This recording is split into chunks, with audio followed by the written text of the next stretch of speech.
general Juan Salcedo Lora, presidente actual de ACORI, la Asociación Colombiana de Oficiales Retirados de las Fuerzas Militares.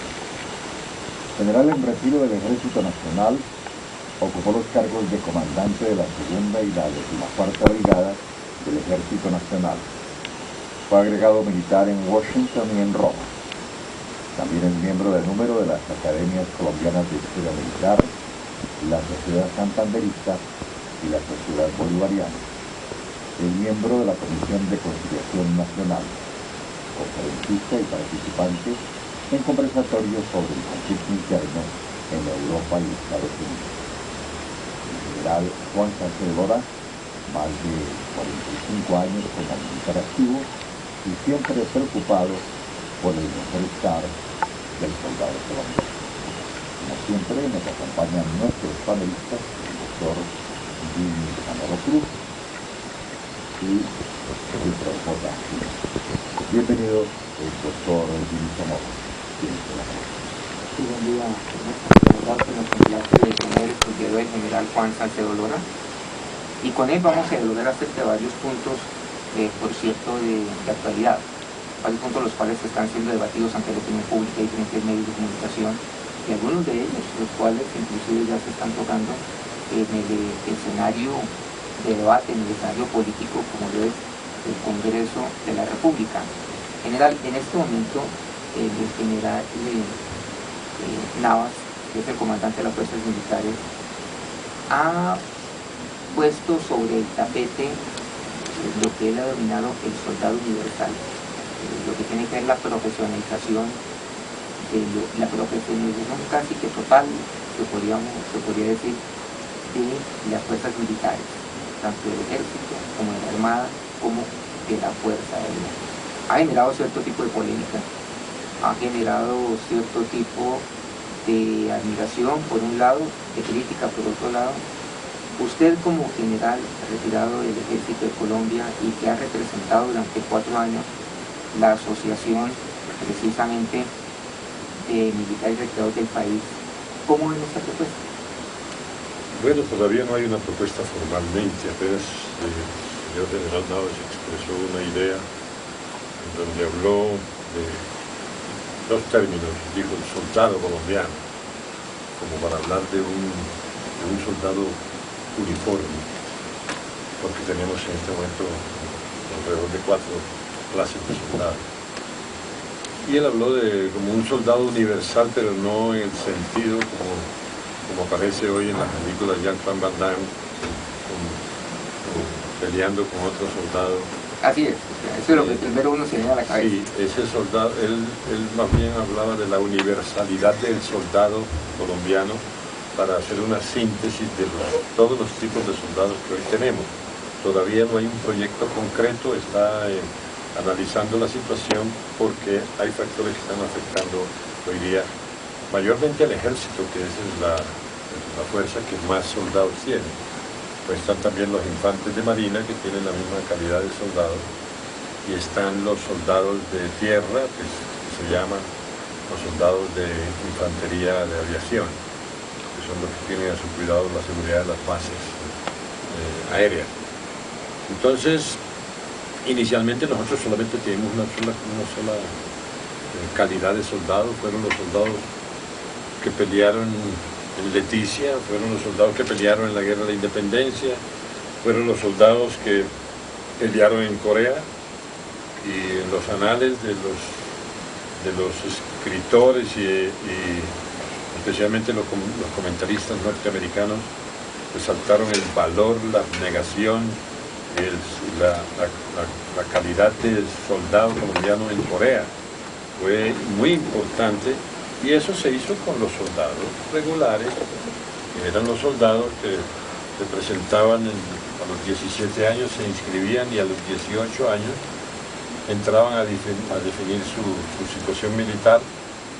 Se escogían los aptos, los sanos, los voluntarios, y con eso fuimos a todas las peleas, repito, desde la Guerra de la Independencia hasta más o menos iniciamos los años 80, siglo pasado, cuando se crearon los soldados bachilleres que se incorporaban solamente a una unidad del ejército, que era el batallón Miguel Antonio Caro, el MAC. Y ahí tenemos soldados muy buenos, como por ejemplo Monseñor Puccini Banfi, el obispo de Santa Marta. Ese es de esos soldados bachilleres del MAC. Está el doctor Jaime Castro, está el doctor Ramírez Ocampo. En fin, hay una cantidad de hombres que después se dejaron conocer por su ejecutoria en distintos campos del país. Muchísimos que pertenecieron al batallón MAC, y solamente del MAC captaban pues soldados bachilleres que prestaban un servicio de 12 meses y pues tenían unas labores muy particulares acá, pero sencillamente era preparar subtenientes de la reserva para, en caso de movilización, contar con gente joven.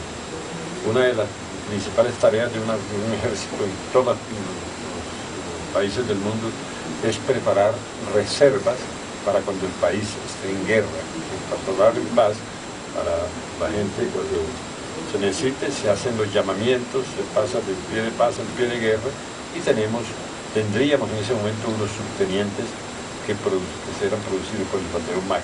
Esa era la única función que tenía el batallón MAC. Posteriormente empezaron, una idea, ¿no?, que entremos con soldados bachilleres ¿cómo no?, al batallón guardia presidencial, al batallón de policía militar número 1 en Bogotá, que a los cuarteles generales de brigada y después de división. Y después ya hubo una incorporación de soldados que seguía siendo muy baja con respecto a la cantidad de bachilleres que producía el país.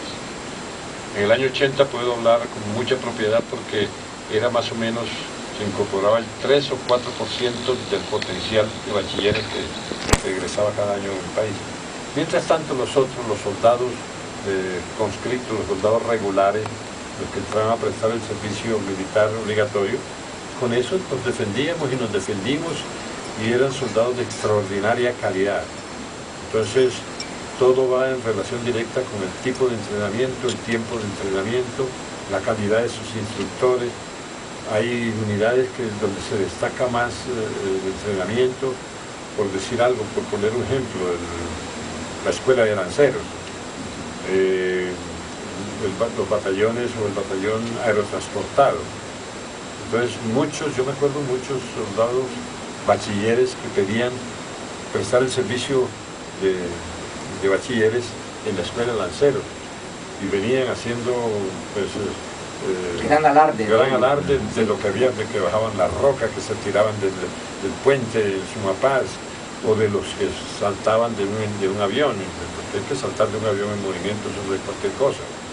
De manera que ya teníamos dos soldados, soldado bachiller normal, que como les digo, no se tocaba en nada. Sin embargo, de esa época, se organizaron unas compañías de contraguerrilla aquí en Bogotá, y esos muchachos se fueron y demostraron un valor extraordinario. Los bachilleres.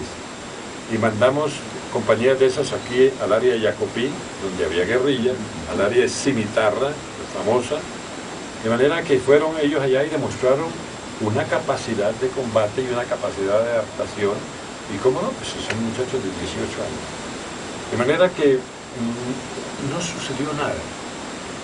Pero después me acuerdo que hubo un fallo por allá de la Corte Constitucional, o no sé cuál corte, que las madres, especialmente las madres que están en las altas cortes, dijeron que el soldado bachiller no podía ir a la guerra. Ya crearon una figura absurda, porque el soldado es para la guerra.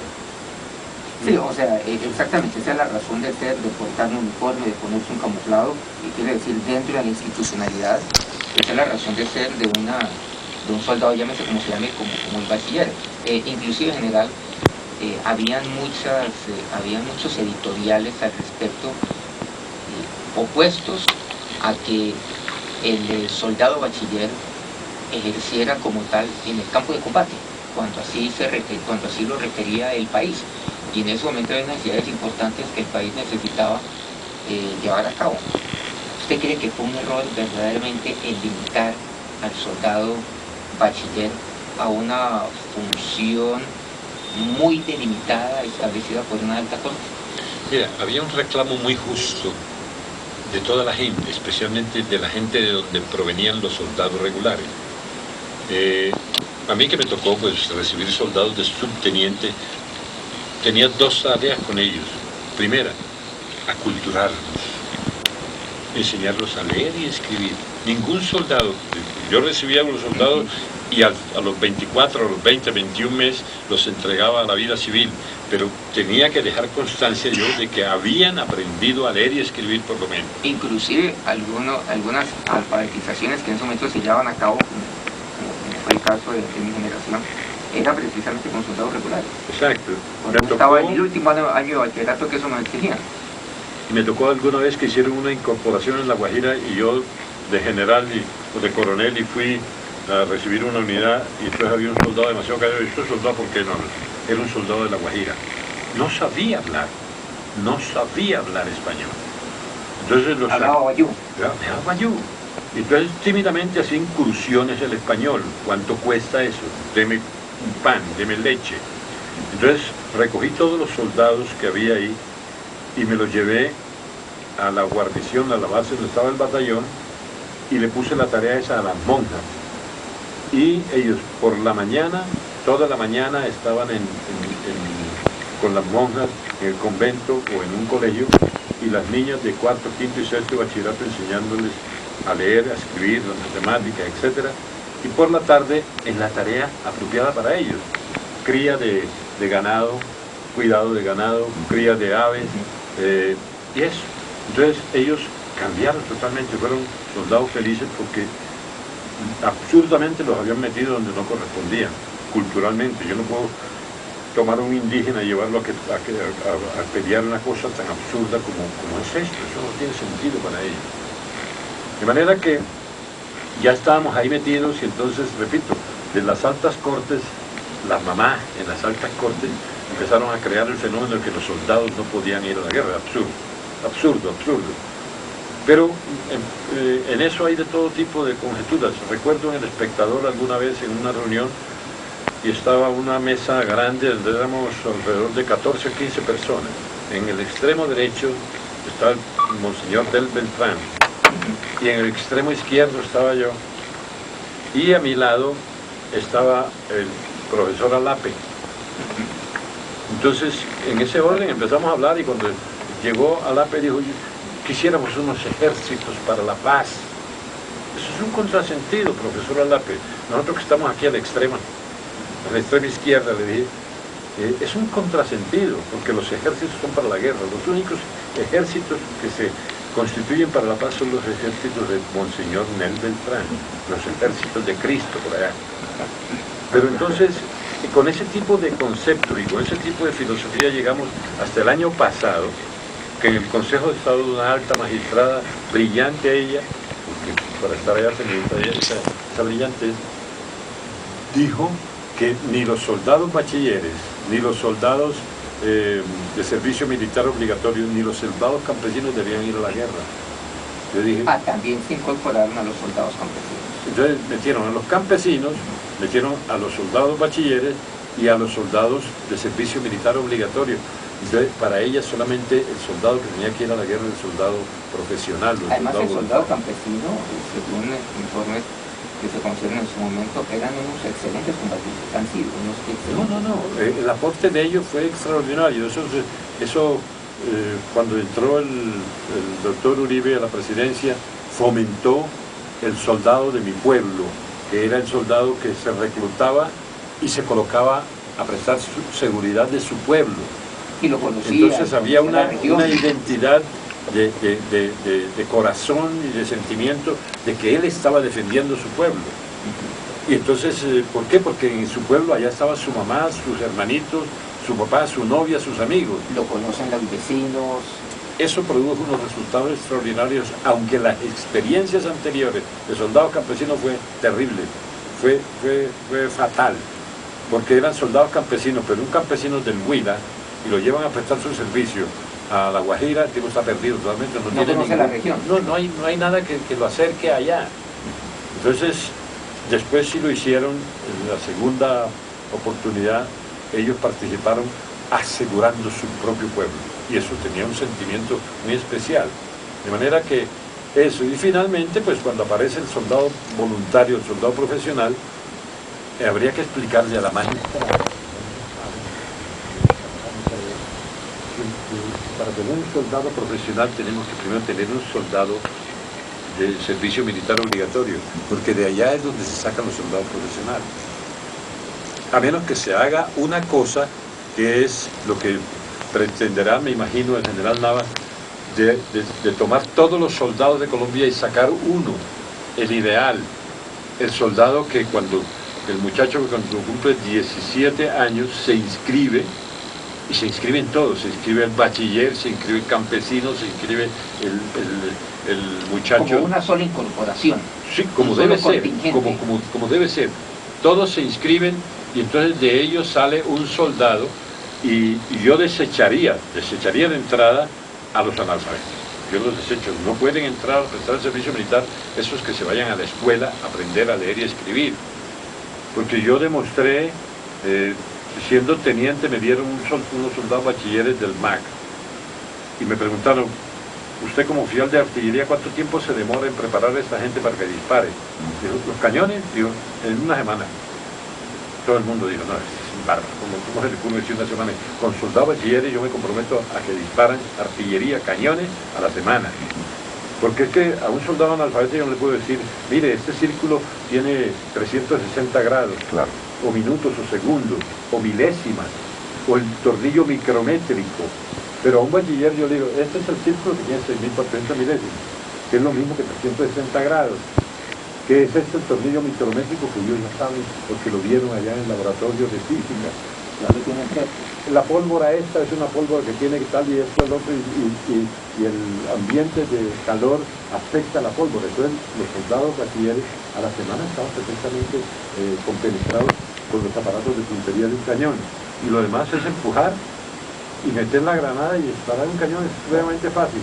Pero con el soldado, ese extraído del campo, era muy difícil. De manera que yo necesitaría eso. Por lo que percibo, por lo que le dije, que está hablando aquí, usted no es partidario de eliminar el servicio militar obligatorio.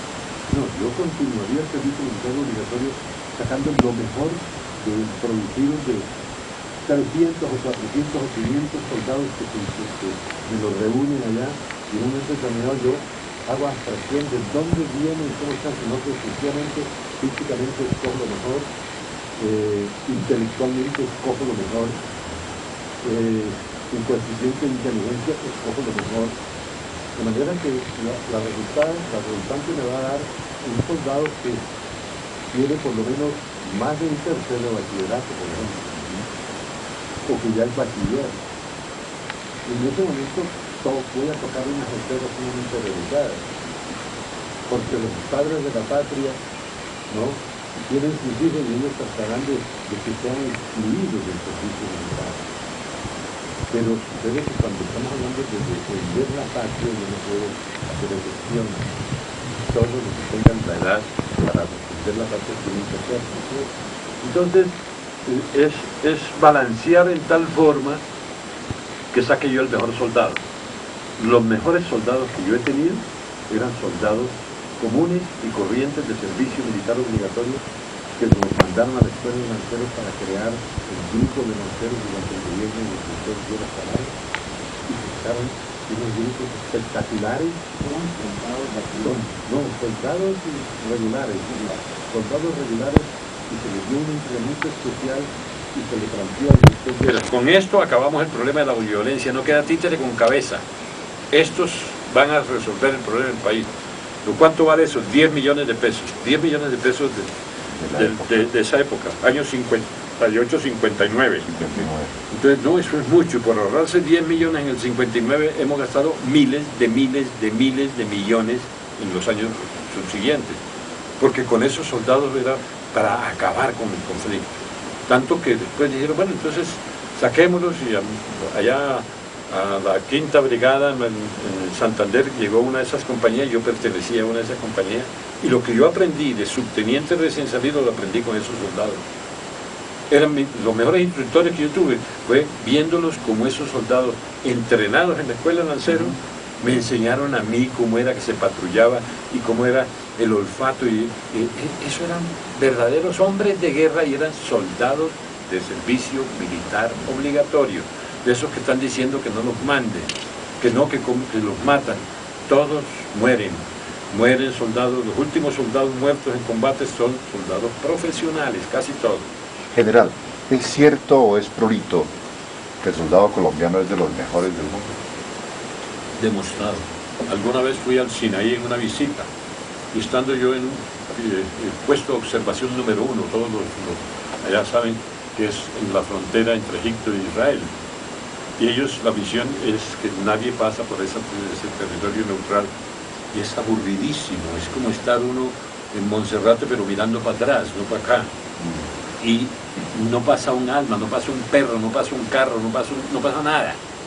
Pues hay que tener una terapia especial para estar ahí. Y estando yo ahí, coincidió que llegó el comandante de las fuerzas multinacionales de observadores, que era un holandés, un general holandés, y llegó allá en un helicóptero en ese momento a darle un premio al mejor soldado de todas las fuerzas multinacionales. Y llegó y pasaron, y llamó el tipo a la lista, y salió un soldado, un moreno, ¿no? Como cualquiera de los futbolistas de Millonarios ahora de América, y salió ese muchacho, y llegó el Tran y lo condecoró, y yo no entendía qué es lo que estaba pasando. Entonces se fueron y dijo, ¿qué pasó? Y dijo, es que mensualmente se selecciona el mejor soldado, y este es un soldado bachiller, porque los soldados bachilleres allá eran intérpretes, solamente intérpretes. Entonces sacaba el soldado que hablaba inglés, francés, alemán, y se mandaba allá, para que ese comandante que llegó pudiera hablar con los soldados, y el tipo empezaba a hablar francés, y había un soldado que traducía de francés y otro que traducía de inglés o de alemán, y condecoraron a ese soldado. ¿Usted es bachiller?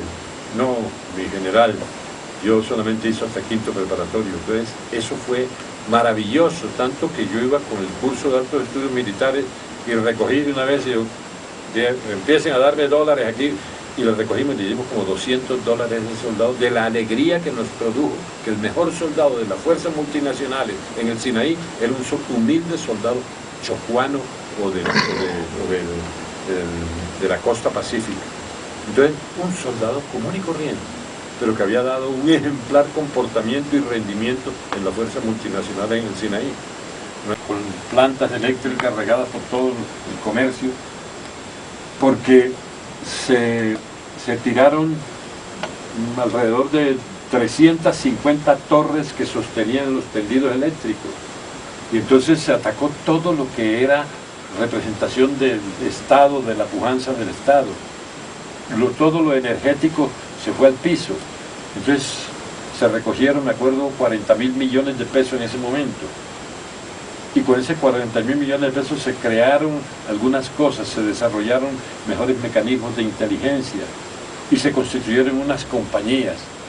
Recuerdo ver algún paisa que llegó a la oficina mía y dijo, oiga, mi don, me dice que una compañía vale 1.100 millones, vengo por 3 compañías, ¿y usted qué cree que está comprando carriles en Antioquia? Nosotros no tenemos la capacidad de confeccionar una compañía tan rápido. Se creó la primera brigada móvil, se creó la segunda brigada móvil, hoy tenemos alrededor de 25 brigadas móviles. Entonces, esas unidades que se constituyeron, que se llamó el Plan Energético Vial, son muchachos que se van y se dedican, por ejemplo, Caño Limón Coveñas, en todo su recorrido tiene soldados cuidando los tendidos. El oleoducto Colombia, todos los poliductos y todos los tendidos tienen unidades del Plan Energético Vial que se llama. Estos soldados que fueron atacados allá en Arauca pertenecían a una de esas organizaciones. Entonces, cuando se produce una baja lamentable,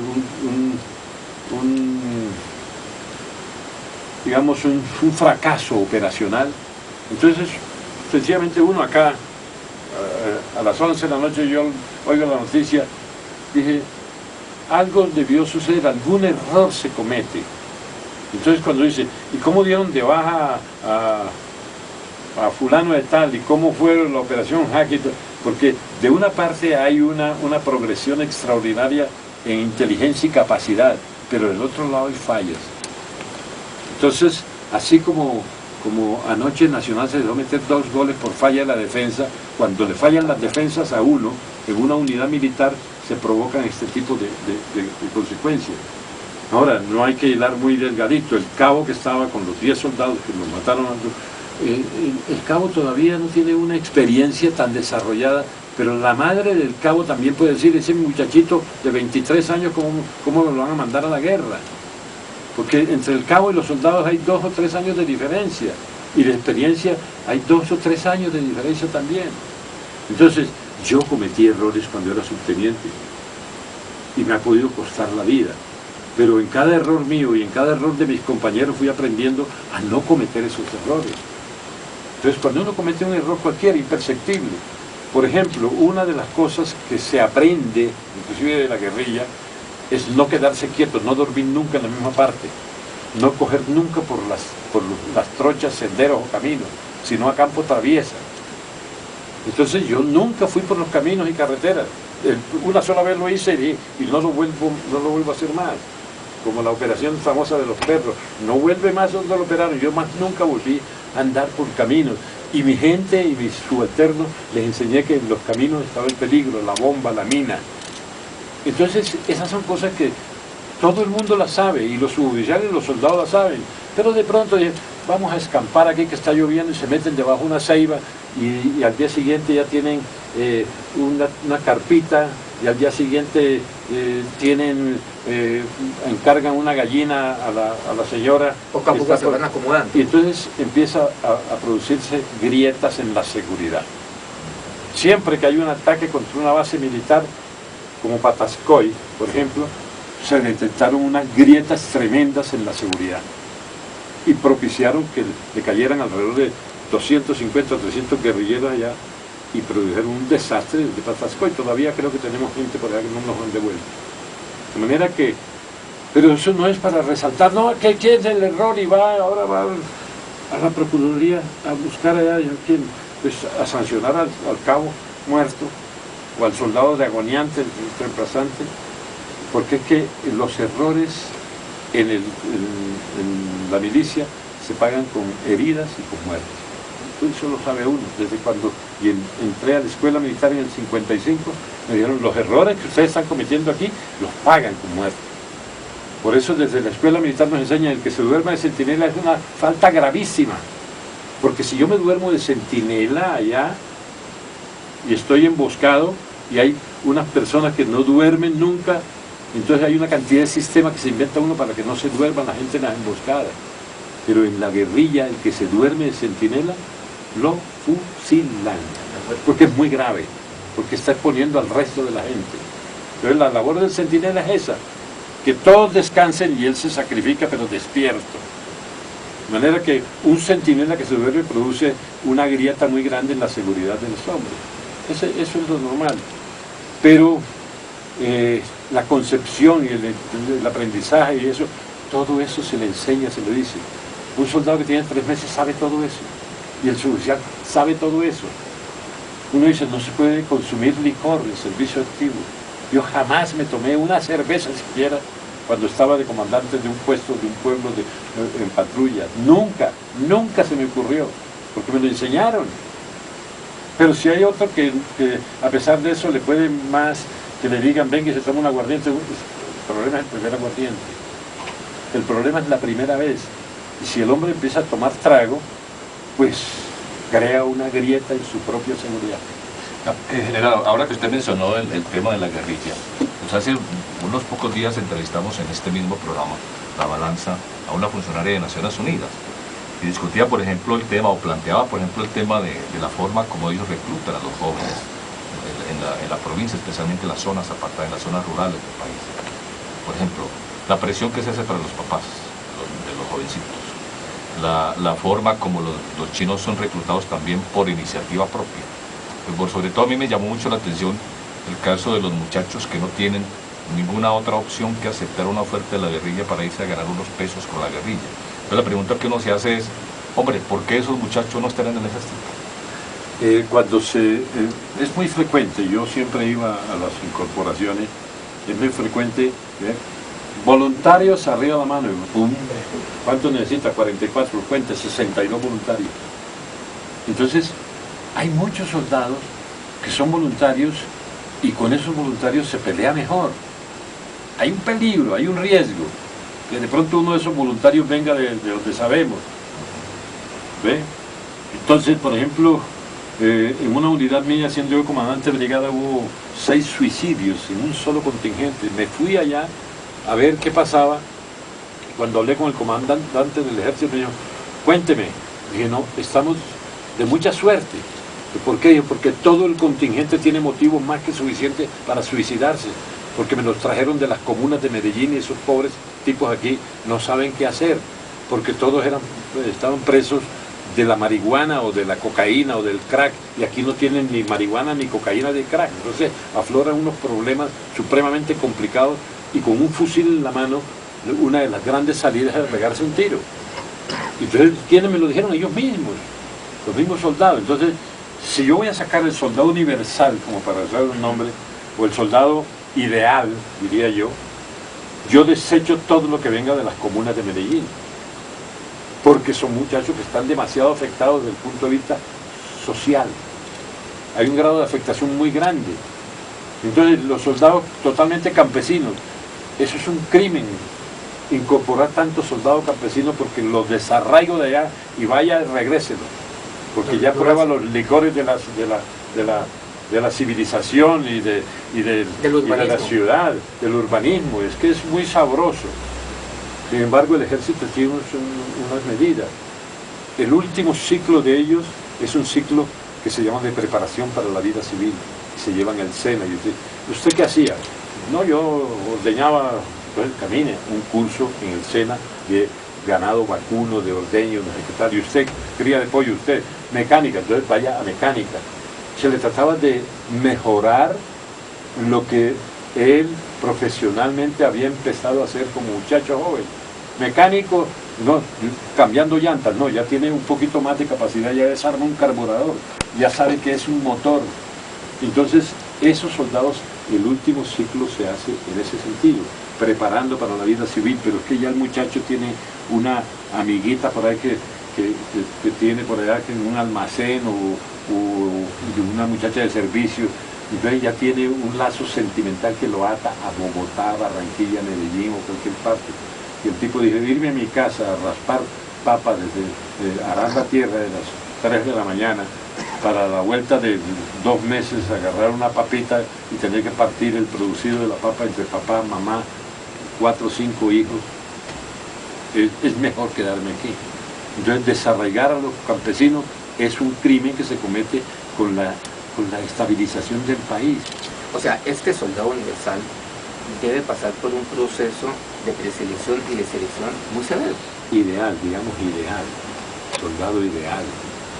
Es que el soldado universal se me van para Jean Van Damme. Es el soldado ideal. Hollywood, sí. Es la síntesis de un soldado, de tantos soldados que tenemos. Tenemos el soldado regular, tenemos el soldado bachiller, tenemos el soldado campesino, el soldado de mi pueblo, y tenemos el soldado profesional. El mejor de todos, desde un punto de vista, es el soldado profesional. Pero entonces necesitamos una base. ¿De dónde se surte? Y de pronto en los soldados profesionales no encuentro un bachiller. Y yo necesito, para armas especializadas y para misiones especializadas, necesito ese tipo de cosas. Por eso cuando la emergencia esa que les digo del año 91, las armas que más progresaron en inteligencia fueron la Armada y la Fuerza Aérea. Porque ellos manejaban la sofisticación que maneja este muchacho de aquí. De manera que si este muchacho no tiene servicio militar obligatorio, es ideal para llevarlo al batallón de comunicaciones, porque en el batallón de comunicaciones él va a ser feliz porque está experimentando con equipo muy sensible, y en la Armada los que están en los buques y en la Fuerza Aérea, los que están en los aviones, manejan material electrónico. Y no pueden ser regulares. Y entonces esos tipos allá progresaron inmensamente, y las mejores informaciones procedían de la Fuerza Aérea y de la Armada. En el Ejército la gente no tiene esa técnica. Entonces los equipos se nos dañaban, equipos de visión nocturna, y nos dañaban los filtros.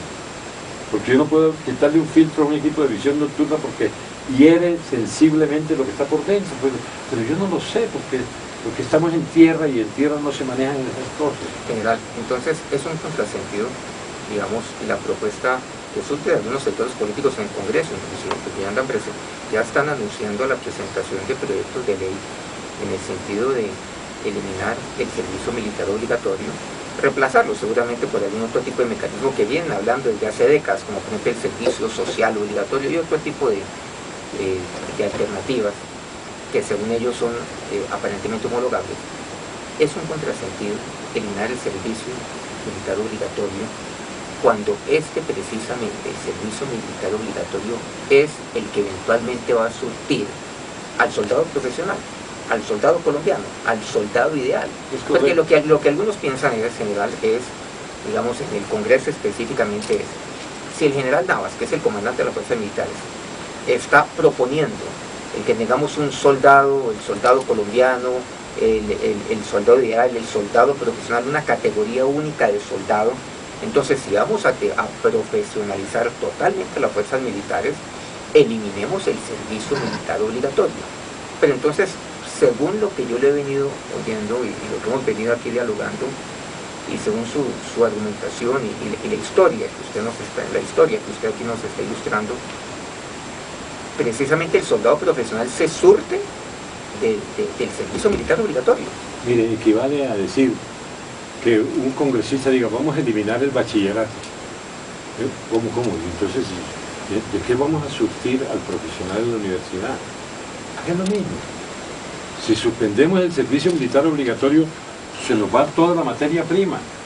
Y lo que dice el general Nava es que estamos cada día más cortos en la incorporación de ese soldado profesional porque el mismo servicio militar obligatorio inclusive no alcanza. Entonces lo que hay que fortalecer es el servicio militar obligatorio, tanto a nivel de bachilleros como a nivel de regulares, digamos usando la terminología de hoy. Yo en el año 92, 93 por allá, creo que estaba el ministro Botero el civil. Sí. Porque tuvimos un ministro militar también, Botero, estuvo primero. Se creó el servicio militar femenino. Y Dios mío, si estamos cortos en soldados, ahora lo vamos a recortar más porque estas muchachitas, ¿para qué van a servir? Pues yo no veo una muchachita esta metida en un grupo de 35 hombres y 2 mujeres patrullando por allá durante 20 días. Esta muchachita, no, eso no puede ser. De manera que no va a ir a la guerra esa muchachita. No va a servir para absolutamente nada, pues para figura decorativa en los cuarteles. Pero figura decorativa obstaculizante.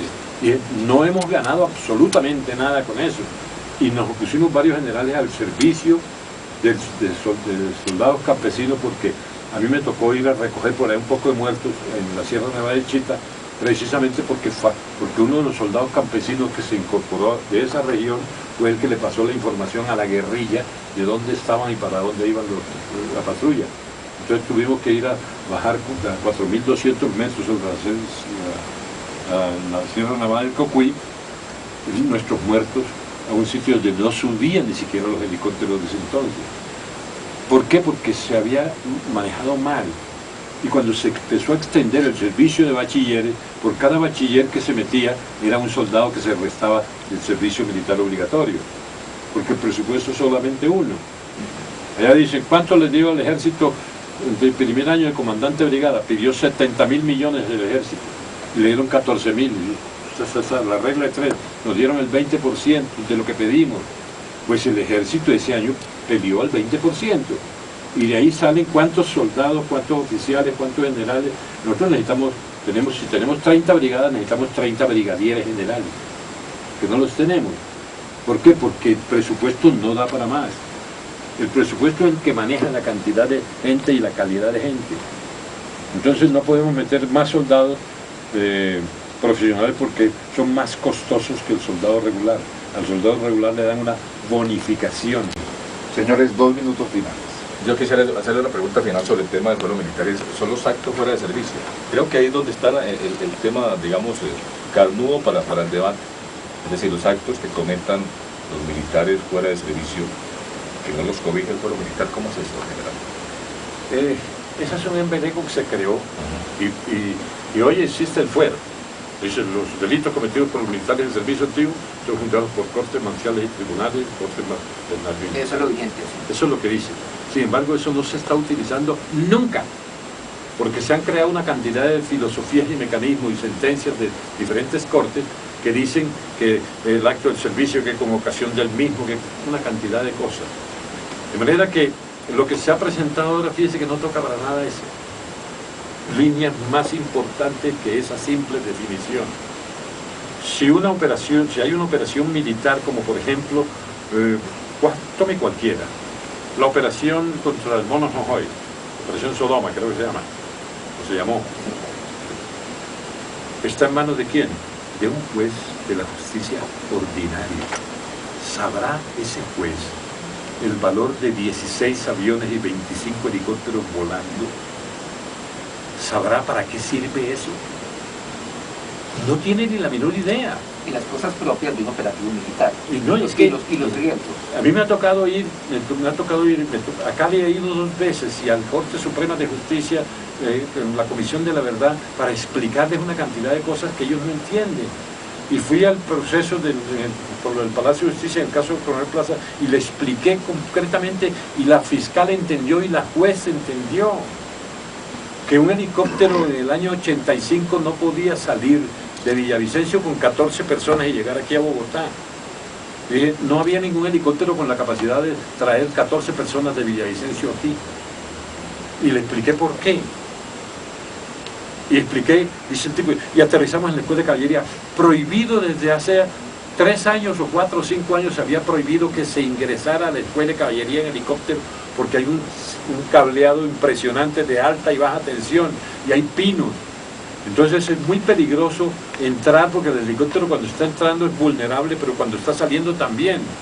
De manera que se prohibió y todos los helicópteros aterrizan es abajo en la carrera 9ª donde está hoy el grupo Rincón Quiñones. Entonces se demostró eso, se le dijo de cómo eran los aparatos, cómo eran las cosas. Y la jueza me agradeció la intervención. La fiscal, muy trago, me dijo, extraordinaria su presentación general, muy clara, muy concreta, y el muchacho que hay ahí en representación de la parte civil me hizo una pregunta y que incomprensible para mí, yo le expliqué y dijo, ahora sí pregunte. No, ya tengo suficiente ilustración, dijo ese muchacho, porque es que no se puede analizar una operación militar que la analice un médico, como tampoco un militar puede